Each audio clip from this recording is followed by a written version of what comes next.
Hermanos, buenos días. Los saludo en el nombre de nuestro amado Señor y Salvador.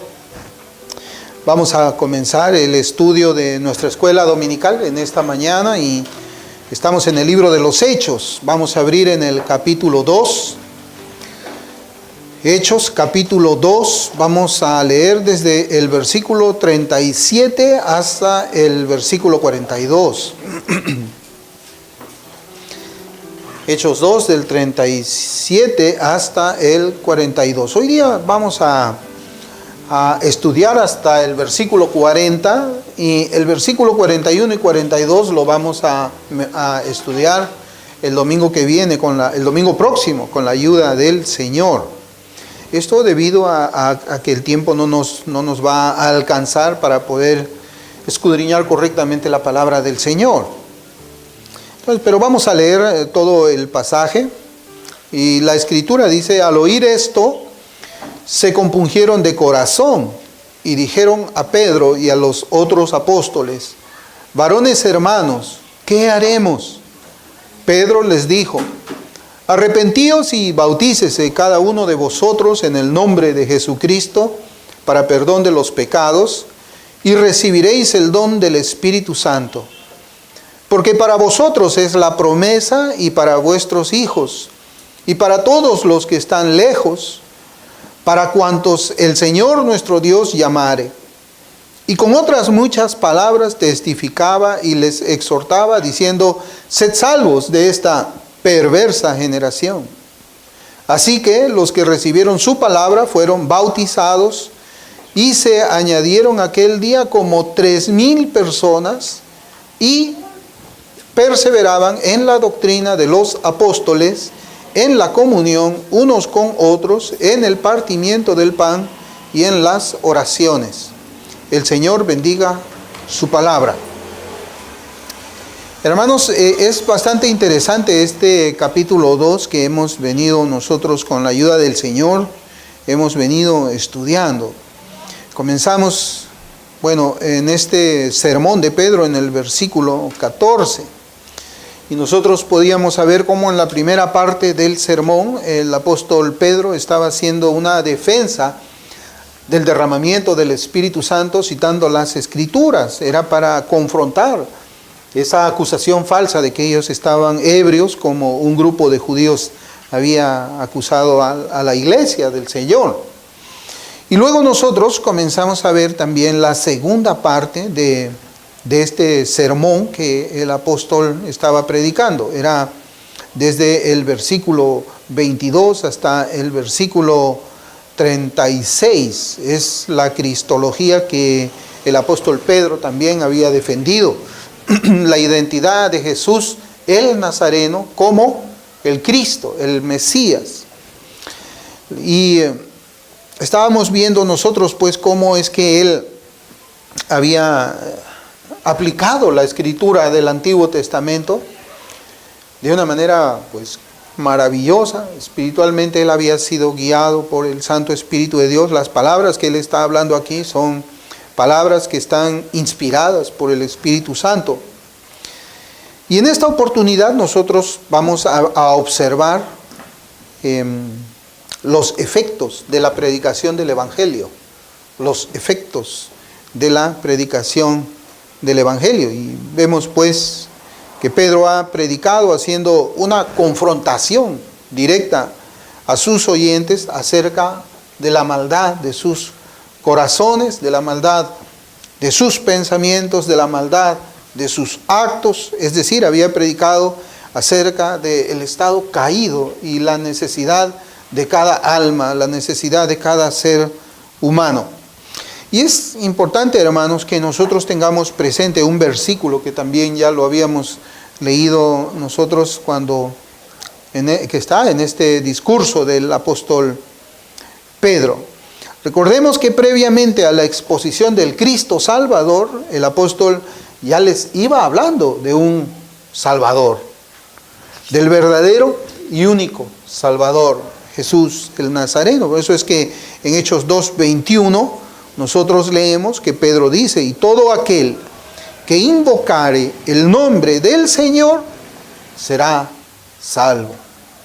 Y ahora nosotros vemos la obra del Espíritu Santo, que este Espíritu había usado, pues las palabras que habían salido de la boca del predicador ungido y sembrada por el Espíritu Santo en los corazones de algunos de los oyentes.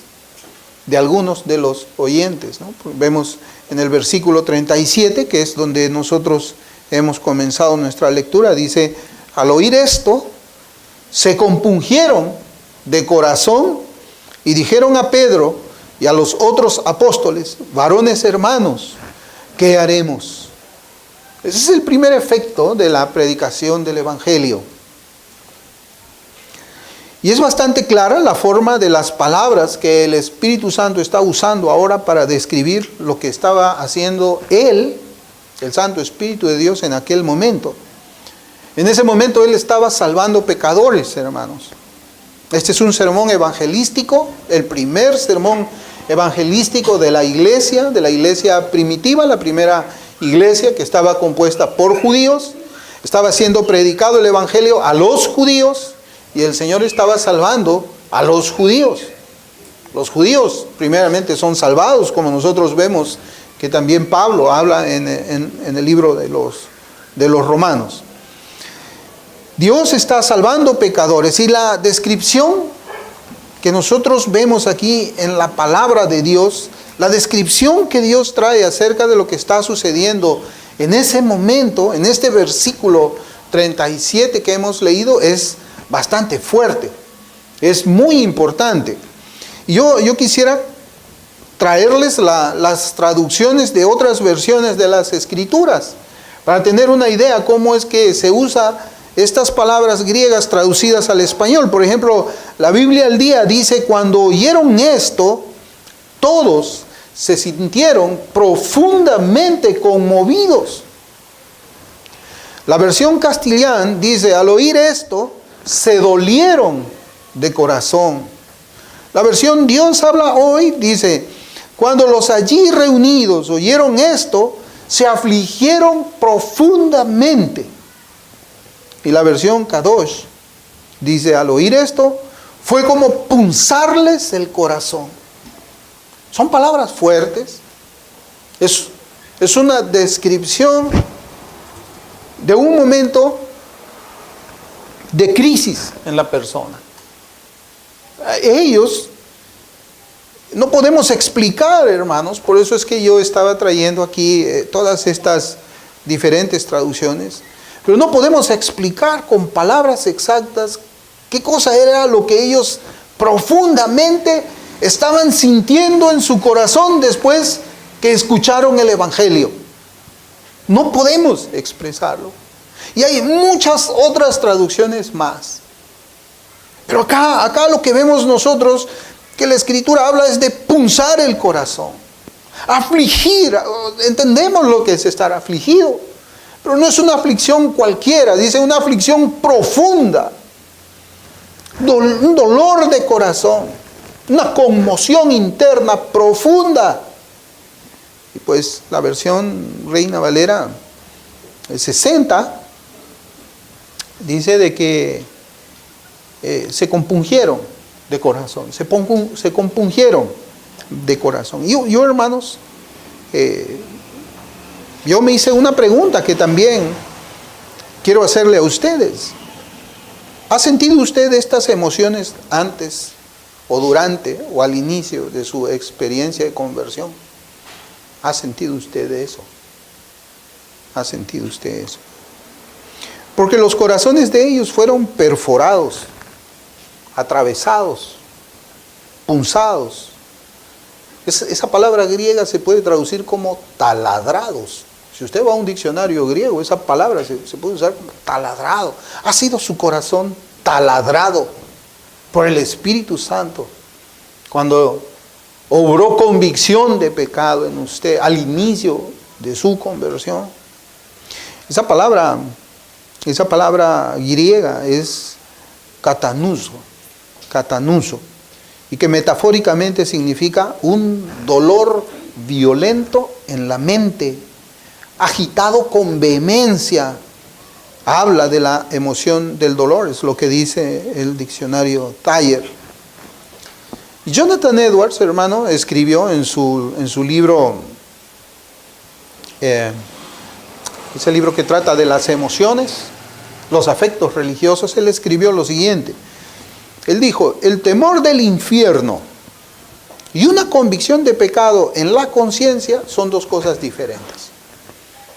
El temor del infierno y una convicción de pecado en la conciencia son dos cosas diferentes. De hecho, el temor del infierno puede existir sin una verdadera convicción de pecado en la conciencia.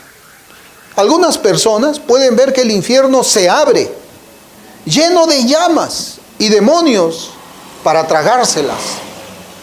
Con todo y eso, sus conciencias no están bajo convicción. Dichas impresiones vivas del infierno pueden venir de Satanás. Y es importante, hermanos, por eso es que nosotros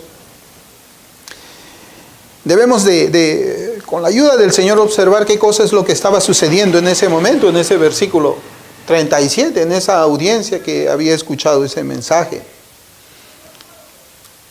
Y Jonathan Edwards escribe este libro, él lo escribe en un tiempo en que se estaba dando uno de los grandes avivamientos. Usted recuerde que cuando Jonathan Edwards, él estuvo predicando pecadores en las manos de un Dios airado, los relatos de la historia dicen de que muchos hombres y mujeres lloraban y se abrazaban de las columnas de los templos, y dicen que ellos se sentían ya como tragados por el mismo infierno a raíz de la predicación que Jonathan Edwards estaba haciendo. Pero Jonathan Edwards dice de que no necesariamente ese dolor, esas lágrimas, esa preocupación tiene que ver con lo que es la convicción de pecado. Y yo creo que él lo dice porque luego de que él comienza a ver a las personas que habían estado sintiendo esas emociones, él las veía sin las señales del arrepentimiento genuino dentro de una congregación. Yo recuerdo, hermanos, y tal vez nos pueda ayudar también esto a nosotros. Supongo que un marinero experimentado no siente dolor cuando hay olas de 10 metros golpeando el barco, agitándolo, mojándolo, casi volteándolo, cuando está en una travesía en las aguas profundas del mar, ¿no? Pero hay marineros que sí tienen miedo, quizás los menos experimentados. O como John Newton, que escribió el himno Sublime Gracia, dice que él estuvo en una tormenta en el mar, que era una tormenta que ya parecía que él mismo perdía la vida y él se arrepintió. Pero hay otros que posiblemente se arrepientan en el mar, agitado, golpeado por las olas, y le pidan perdón a Dios cuando ven que están próximos ya a morir y entrar o ir directamente delante del juez. Y estas personas piden perdón, pero cuando llegan a la tierra y pisan el suelo firme, se olvidan. Y quizás Jonathan Edwards estaba viendo todo esto. Por eso es que él hace una diferencia, o nos habla de una diferencia entre el temor del infierno y la convicción de pecado. Y esto es importante que nosotros podamos ver, hermanos, a la luz de la Biblia. Es importante. ¿Por qué? Porque si en los tiempos del avivamiento de Jonathan Edwards las personas eran engañadas con una conversión falsa, ¿cuánto más en nuestros días? ¿Cuánto más en nuestros días? Días en que se hacen hacer oraciones a los pecadores. Y usted sabe a qué cosa yo me refiero cuando hablamos de que se les haga hacer oraciones a los pecadores sin que hayan pasado por una experiencia de convicción de pecado. Y también cuando se les declara como creyentes aquellos que entienden doctrinas como la sustitución penal de Cristo en la cruz, y exclaman: impresionante, asombroso, extraordinario. Y dicen estas cosas sin pasar por la experiencia del compungimiento de corazón, sin pasar por la experiencia del compungimiento del corazón. Y nosotros sabemos de qué estamos hablando aquí. Estamos hablando de un evangelio que se predica con 4 leyes espirituales. Se le hace decir al pecador, ¿tú sabes que eres pecador? Sí, yo sé que soy pecador. ¿Y tú sabes que el pecado es malo? Sí, yo sé que el pecado es malo.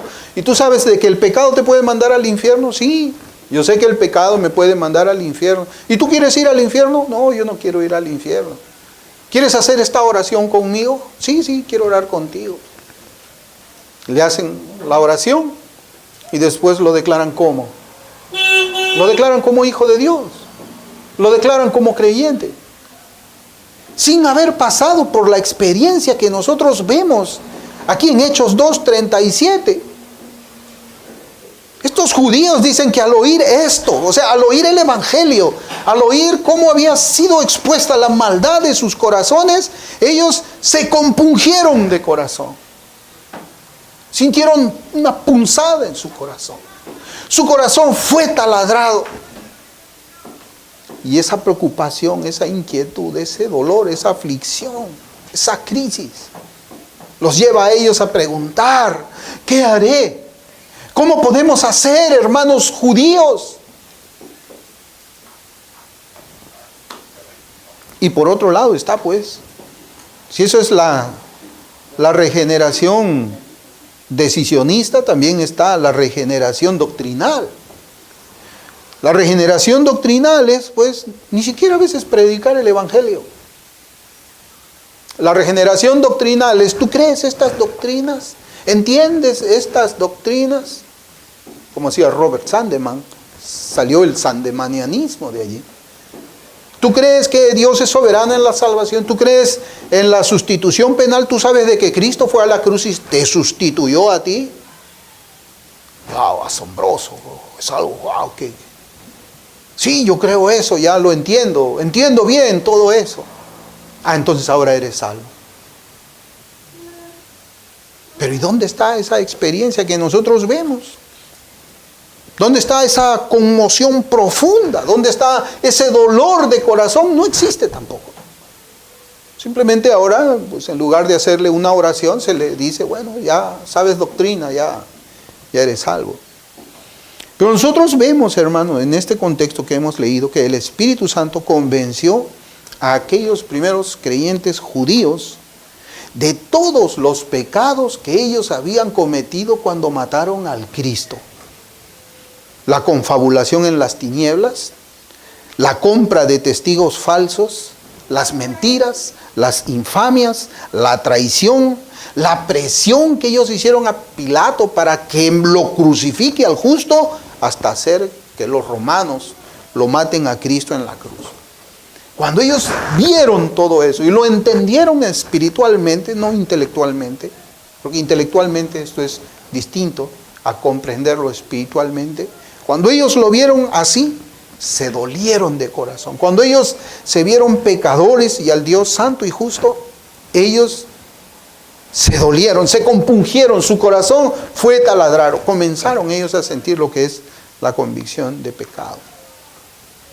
Y la desesperación, hermanos, que nosotros podemos ver con nuestros ojos de la fe en el pasado, la desesperación en sus corazones, se refleja, como ya les dije, en las palabras que ellos dirigen a los 12 apóstoles, pero principalmente a Pedro, porque Pedro es el que estaba predicando, y le dice, varones, hermanos, ¿qué haremos? ¿Qué haremos? Y yo le pregunto, ¿hizo usted también la misma pregunta que a la persona que le compartió el evangelio luego de que su corazón fue atravesado por la maldad de su pecado?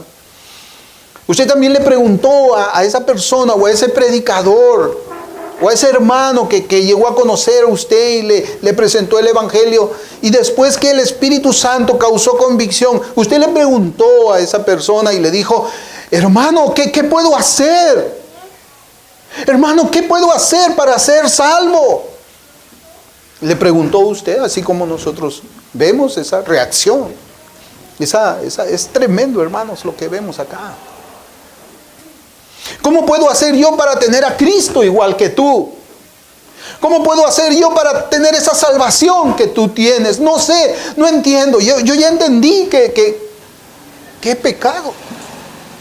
Entendí que estoy condenado, entendí que no me puedo salvar, pero ¿cómo puedo hacer? ¿Cómo hiciste tú? Hermanos, ese es el proceso que nos enseña que el Espíritu Santo ya está obrando, está obrando, está obrando. Porque desde el momento que una persona comienza a sentir eso, a preguntar eso, es porque su salvación ha comenzado. Y esa salvación va a ser completada. Siempre salen estas preguntas, hermanos. En Hechos 16, por ejemplo, en el del versículo 29 al 31, dice, él entonces, pidiendo luz, estamos hablando aquí del carcelero de Filipos, se precipitó adentro y temblando, se postró a los pies de Pablo y de Silas, y sacándolos les dijo, señores, ¿qué debo hacer para ser salvo? La misma pregunta que nosotros encontramos aquí. Es la misma pregunta que usted debe haber hecho cuando escuchó el Evangelio. Ellos dijeron, cree en el Señor Jesucristo y serás salvo tú y tu casa. En Hechos 2, también cuando Pablo está relatando su conversión, Hechos 2, en el capítulo 22, versículos 9 y 10, dice, y los que estaban conmigo vieron a la verdad la luz y se espantaron, pero no entendieron la voz del que me hablaba conmigo. Mire cómo dice ahora el versículo 10. Y dije, ¿qué haré, Señor? ¿Qué haré? Y el Señor me dijo, levántate y ve a Damasco, y allí se te dirá todo lo que está ordenado que hagas. Es esa, hermanos, la pregunta que nosotros vemos. ¿Y cuál fue la respuesta que nosotros vemos ahora en el versículo 38? El versículo 38 del capítulo 2 de Hechos dice, Pedro les dijo, arrepentíos y bautícese cada uno de vosotros en el nombre de Jesucristo para perdón de los pecados y recibiréis el don del Espíritu Santo. Acá Pedro ordena dos cosas. Una que es interna y otra que es externa. Son las dos cosas que ordena Pedro. La interna es arrepentirse y la externa es bautizarse. Eso es lo que Pedro ordena. En cuanto a la primera, en nuestros días, hermanos, se ha procurado minimizar lo que significa arrepentirse. Y se ha procurado minimizar, como yo les digo, por medio de diferentes enseñanzas. Se dice, por ejemplo, que el arrepentimiento significa solamente un cambio de mente. Eso es lo que significa la palabra metanoia. La palabra griega metanoia significa un cambio de mente, nada más. Pero aplicado en la conversión, aplicado el uso que se le da a la escritura, a esa palabra metanoia, no es solamente un cambio de mente, sino también un cambio de vida. Un cambio de mente implica un cambio de vida. Y cuando alguien rechaza el cambio de vida y dice, solamente tienes que cambiar tu manera de pensar acerca de Cristo, está mintiendo. Por eso es que nosotros, hermanos, podemos ver personas a veces que conocen mucho de Biblia. Mucho. Pero ¿cómo andan en sus vidas? Andan en mentiras. Andan dando vergüenza por la calle. Sus vidas hacen de que el nombre de Cristo sea blasfemado, pero saben. Cambiaron su mente. Ahora dicen, no, sí, Cristo es el Salvador. Pero no es el Salvador de ellos, porque Cristo no les ha salvado. La palabra metanoia significa un cambio de vida. Tiene que haber un cambio de vida. Y cuando alguien no enseña ese cambio de vida, es una doctrina que el demonio busca, pues hacer una religión cristiana como una religión solamente de palabras y nada más. Pero el Evangelio no son palabras solamente, el Evangelio es poder de Dios, es poder de Dios. La Biblia, por ejemplo, nos habla a nosotros de frutos dignos de arrepentimiento. Frutos dignos de arrepentimiento. Por eso es que vemos nosotros en Lucas 3:8 que la Escritura dice, haced pues frutos dignos de arrepentimiento Y no comencéis a decir dentro de vosotros mismos, tenemos a Abraham por padre, porque os digo que Dios puede levantar hijos a Abraham aún de estas piedras. ¿Cómo es que comenta Matthew Henry de este versículo que hemos leído? Él dice, no hay manera de huir de la ira venidera sino por el arrepentimiento. Y el cambio de nuestra conducta debe demostrar el cambio de nuestra mentalidad. Si no somos realmente santos de corazón y de vida, nuestra profesión de religión y relación con Dios y su iglesia no nos servirá para nada en absoluto. Más penosa será nuestra destrucción si no damos frutos dignos de arrepentimiento. ¿Qué quiere decir esto, hermanos? Ahora que estamos nosotros viendo qué cosa es la convicción de pecado. La convicción de pecado es diferente a tener miedo de ir al infierno, es diferente. Esto nos enseña a nosotros de que el remordimiento o la tristeza no es suficiente. No es suficiente.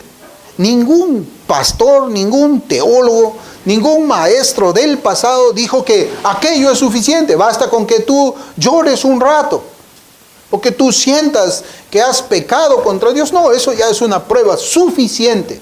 No, hermanos, no es una prueba suficiente. No lo es. Es preciso que se vea el cambio de vida del pecador. Del cambio de vida del pecador. Algunos dicen que esto se llama salvación por señorío. ¿Por qué hablan de salvación por señorío? Ellos dividen a Cristo en dos: Salvador y Señor. Así como lo hace la división del cristiano carnal, ¿no? Pero el que enseña salvación por señorío dice, Cristo es tu Salvador desde el momento en que tú lo recibes en tu corazón. Él es tu Salvador, pero no necesariamente es tu Señor, porque el Señor implica obediencia. Y si tú dices de que yo, para demostrar que soy hijo de Dios o que he sido redimido por Cristo, necesito obedecer, estás añadiendo a la fe. Entonces tú estás diciendo que eres salvo por fe más obras. Y comienzan a hacer un argumento, hermanos, que es diabólico. Entonces una persona pues dice, ¿cómo fe más obras? O sea que solamente debo de creer sin obedecer. ¿Usted qué piensa, hermano? ¿Es eso la religión cristiana? ¿Podemos creer en Cristo sin obedecerle? Si me amáis, guardad mis mandamientos, dice el Señor. Dice el Señor de esa manera. ¿Hay alguna otra forma de demostrarle amor a Cristo si no es por medio de la obediencia? No la hay, no la va a encontrar usted en la Biblia. Entonces, si nosotros decimos que nosotros le amamos a Él porque Él nos amó primero, y el primer amor implica salvación, y el segundo, la reciprocidad de la salvación, implica obediencia. Implica obediencia. Por eso es que remordimiento o tristeza no es suficiente. Y la tragedia de nuestros días es que existen muchos creyentes que no han pasado por la experiencia de la convicción de pecado que nosotros leemos aquí en la Escritura. Dicen que son cristianos, pero ellos no han pasado por el arrepentimiento que Cristo ordena. Esa es la parte interna en cuanto al arrepentimiento. Ahora la parte externa del mandamiento es el bautismo, es decir, sumergirse en agua para un propósito religioso. ¿Qué es el bautismo? El bautismo, hermanos, es una señal de comunión con Cristo en su muerte y en su resurrección. Es una señal externa de estar unido al Señor. Es una señal de una entrega a Jesucristo para vivir una vida nueva. Eso es el bautismo. Y en las Escrituras está así. Miren, Romanos capítulo 6, versículos del 3 al 6 dice: ¿O no sabéis que todos los que hemos sido bautizados en Cristo Jesús, hemos sido bautizados en su muerte?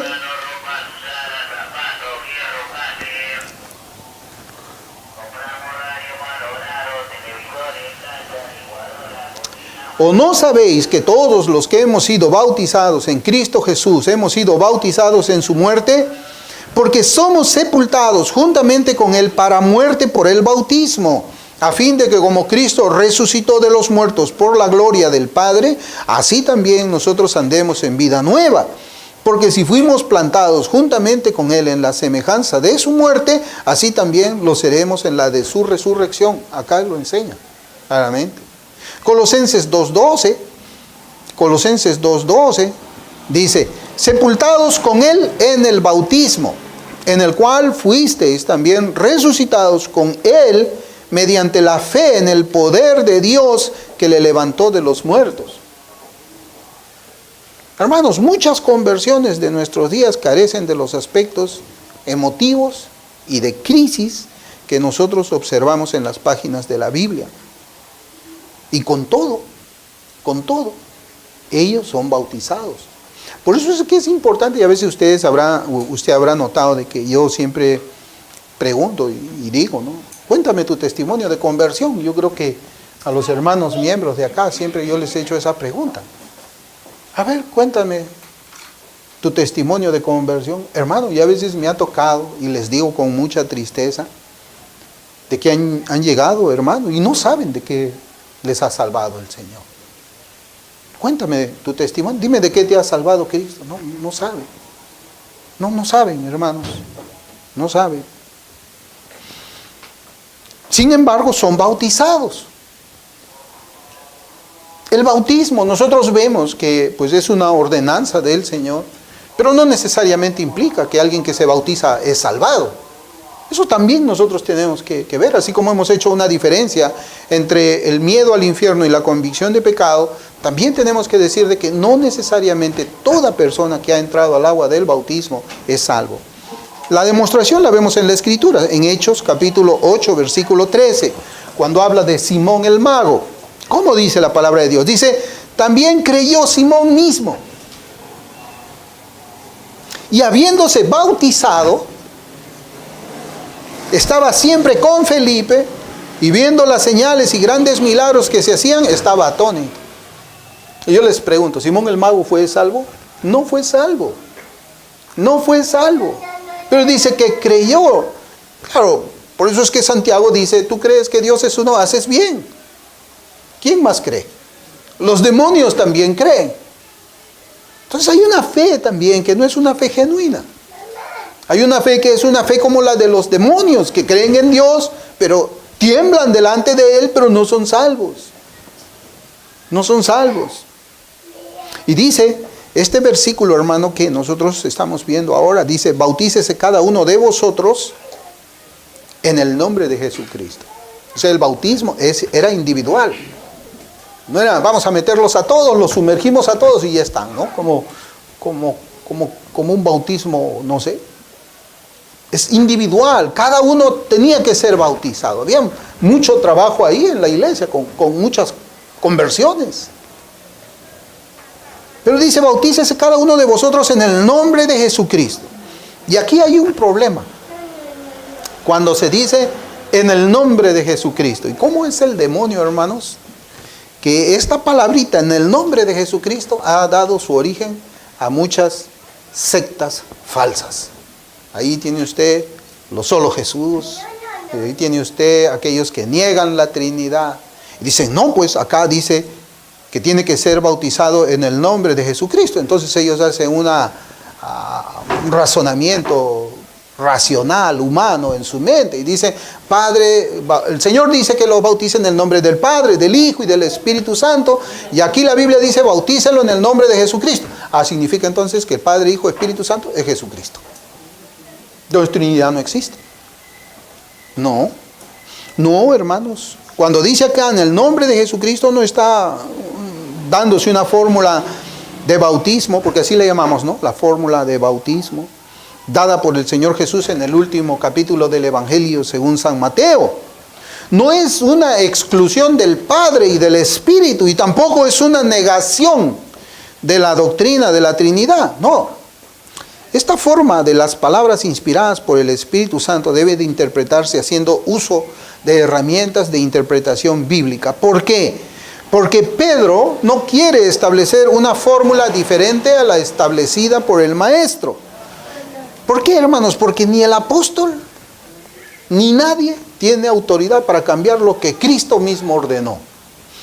Pero entonces, ¿por qué es que él dice bautícese cada uno en el nombre del Espíritu Santo? Bueno, hay una respuesta teológica que es el resultado pues de hacer exégesis y hermenéutica. Yo tengo acá lo que Luis Berkhoff, un teólogo, dice, y nos trae la respuesta bíblica y teológica en este caso. Él dice: bautícese cada uno de vosotros en, esa palabra en, el nombre de Cristo, en es importante. Bautícese cada uno de vosotros en el nombre de Jesucristo. La preposición en, que en el griego es eis, indica más bien un fin y puede por lo mismo interpretarse con el significado de en relación a, o sea, bautícese en relación a Jesucristo, o en la profesión de fe en alguien y en la sincera obediencia hacia alguien. Allen, en su comentario de Mateo, dice: la persona bautizada en el nombre de Jesucristo era introducida de manera simbólica dentro del nombre de Cristo. Es decir, se convertía en su discípulo, lo que quiere significar que entraba a un estado de cercanía con él y de compañerismo con él. Estas expresiones servirían nada más para acentuar el hecho de que los que recibían el bautismo llegaban a una relación especial con Jesucristo, a quien los apóstoles estaban predicando. Y por lo mismo quedaban hechos vasallos de él, considerándolo como su Señor. Eso es lo que significa esa palabra en el griego. Es algo tremendo, hermanos. Es algo tremendo. Cuando nosotros comenzamos a hacer un trabajo más concienzudo, más profundo, guiado por el Espíritu Santo, tenemos la respuesta a esta pregunta. ¿Cuál es la evidencia histórica? La didaché. La didaché es la doctrina de los apóstoles, ¿no? Y fue compuesto esto más o menos en el año 70 después de Cristo. Algunos dicen después de la destrucción del templo. La didaché dice así: acerca del bautismo, bautizad de esta manera. Dichas con anterioridad todas estas cosas, bautizad en el nombre del Padre y del Hijo y del Espíritu Santo, en agua viva. O sea, es un agua con corriente, ¿no? Es un río.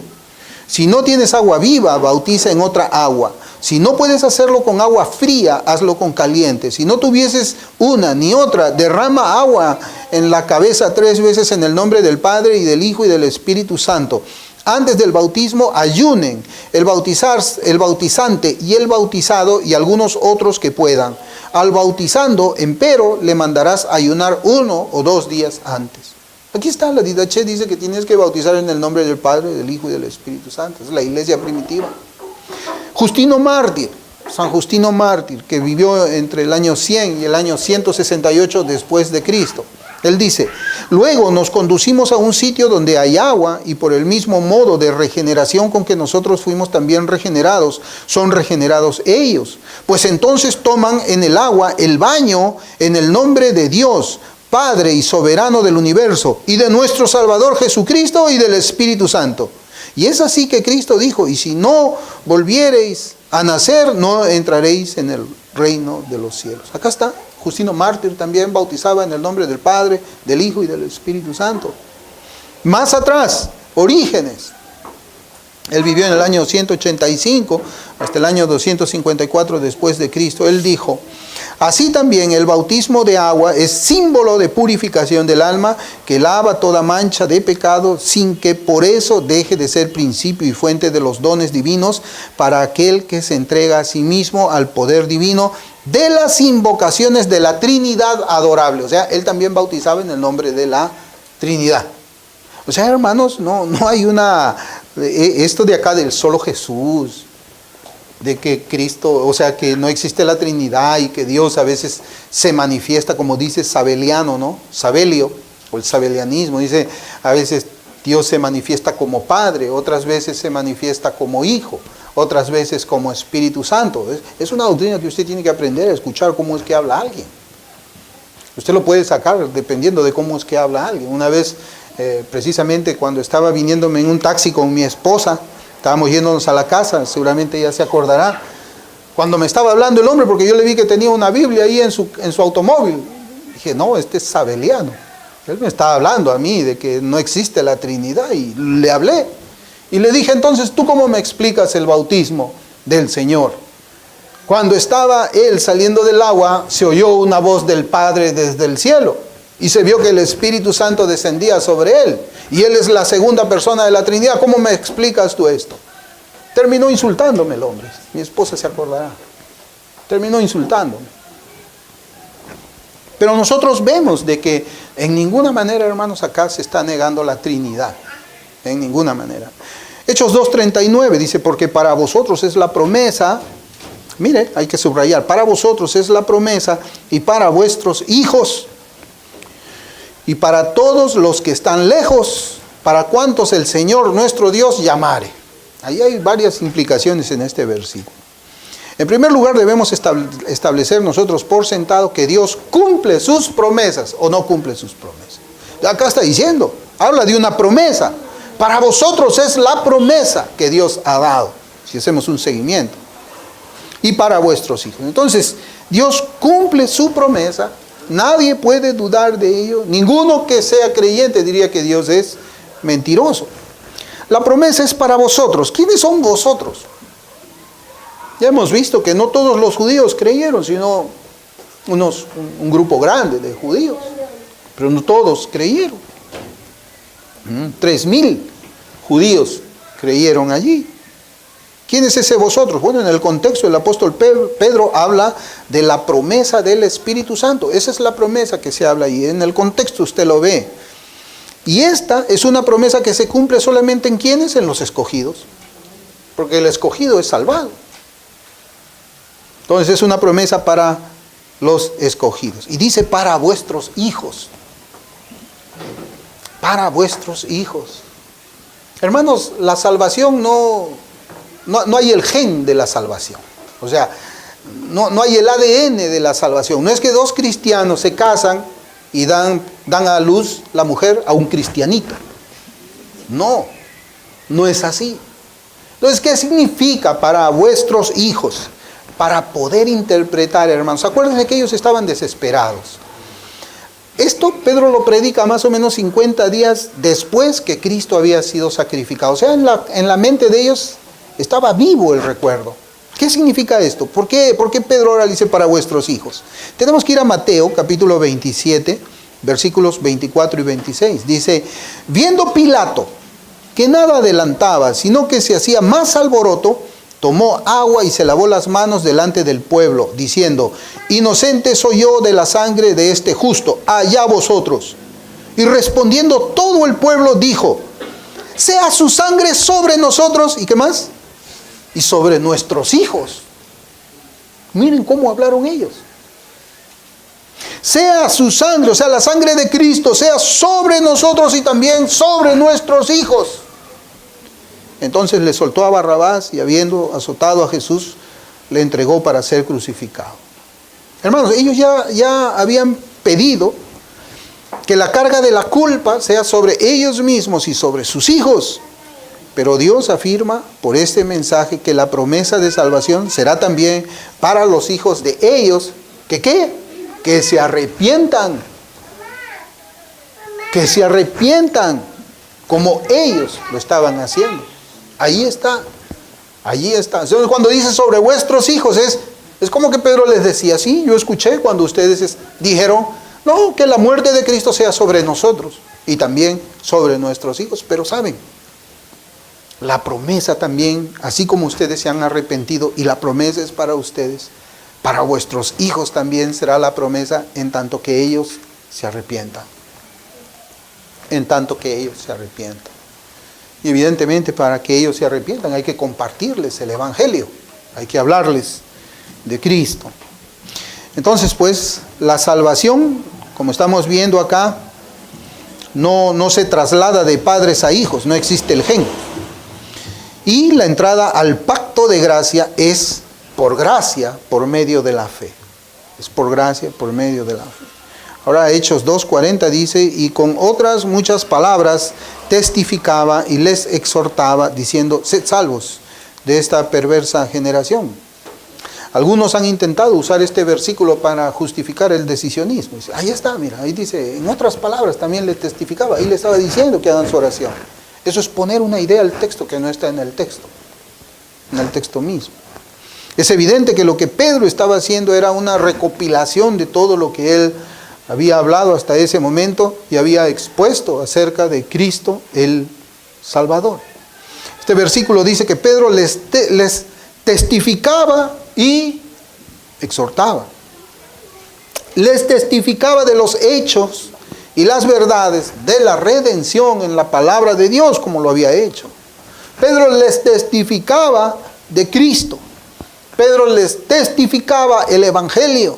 Pedro les testificaba el reino de Dios. Eso es lo que nosotros podemos llegar a una conclusión siguiendo el contexto de esta predicación. Y dice, y también les exhortaba. Les exhortaba. Es decir, Pedro los estaba invitando. Pedro los animaba. Pedro les pedía y suplicaba intensamente que se salven. Pedro, nosotros podemos recordar aquí a Pablo también, cuando pues él con lágrimas en los ojos les pedía a sus oyentes que se arrepientan y abracen a Cristo. Sí. Y dice acá, y suplicaba intensamente que se salven. Eso es lo que está diciendo. Sálvense, salva tu alma, salva tu alma. Y a veces cuando hablamos de esa manera, alguien puede decir, no, este predicador está equivocado. La salvación es del Señor. ¿Cómo puede decir que se salve? ¿Cómo le puede decir al pecador, salva tu alma? ¿Está mal lo que yo predico? ¿Está mal decirle cuando yo le digo o cuando comparto el Evangelio, arrepiéntete de tus pecados? ¿Está mal? Alguien puede decir, no, pues el arrepentimiento viene de Dios, es un don de Dios, es verdad. Cuando les digo, cree en el Señor Jesucristo, no, pues la fe es un don de Dios. Este predicador es arminiano. No, hermanos, no, absolutamente no. Nosotros sabemos que Dios es soberano en la salvación, pero eso no quita la responsabilidad del hombre de buscar la salvación de su propia alma. Y el Señor lo enseñaba de esa manera. El Señor decía, el que busca, ¿qué? Halla. El que pide, y al que toca, se le abrirá. O sea, el hombre tiene que estar buscando su salvación también. Dice la palabra de Dios, buscad a Jehová mientras pueda ser hallado. Eso es el Evangelio. Y para salir un poco de esta confusión, yo quisiera, hermanos, traer el comentario de Albert Barnes en este versículo. Dice, esta expresión aquí denota preservarse de la influencia, las opiniones y el destino de esta generación. O sea, esa generación malvada, como la de ahora. Implica que deberían usar la diligencia y el esfuerzo para libertarse ellos mismos. Dios trata con las personas como agentes libres. Él los llama a poner su propio poder y esfuerzo para salvarse. A menos que pongan su propia fuerza, nunca serán salvados. Cuando ellos ya sean salvos, atribuirán a Dios la alabanza por haberlos inclinado a buscarlos y por la gracia con que fueron salvados. Es tremendo. Eso es lo que nosotros tenemos que hacer. Esfuérzate en salvarte. Esfuérzate.